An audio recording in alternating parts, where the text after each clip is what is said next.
of psychopath creates a fake profile and then starts a fake relationship online? Well, what kind of psycho flies across the country, just shows up at somebody's front lawn? Here with you. I never want to see you again.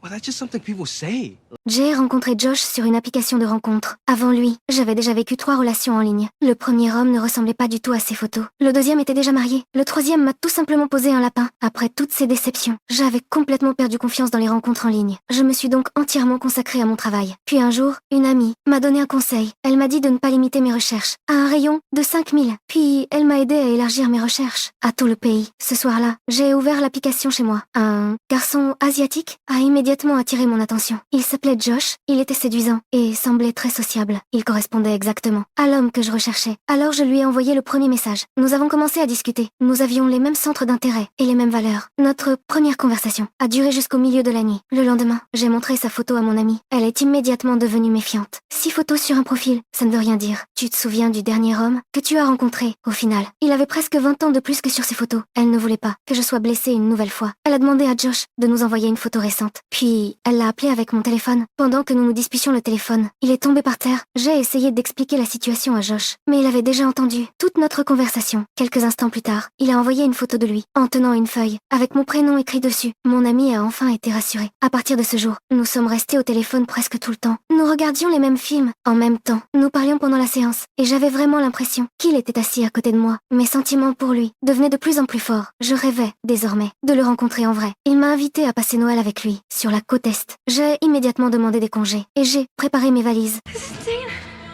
It's kind of insane. Am I insane? I'm insane. What am I doing? Hey, insanity is doing the same thing over and over again and expecting different results.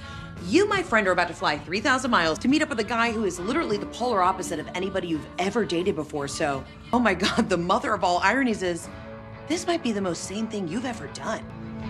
Le soir même, encouragée par mon ami, j'ai pris l'avion pour rejoindre sa ville. En arrivant chez lui, j'ai d'abord rencontré sa mère. Je lui ai dit que j'étais la petite amie de Josh, puis je suis entrée dans la maison. Toute sa famille m'a accueillie chaleureusement, puis Josh est enfin apparu. À cet instant, tous mes espoirs se sont transformés en désespoir. Il ne me restait plus que de la déception.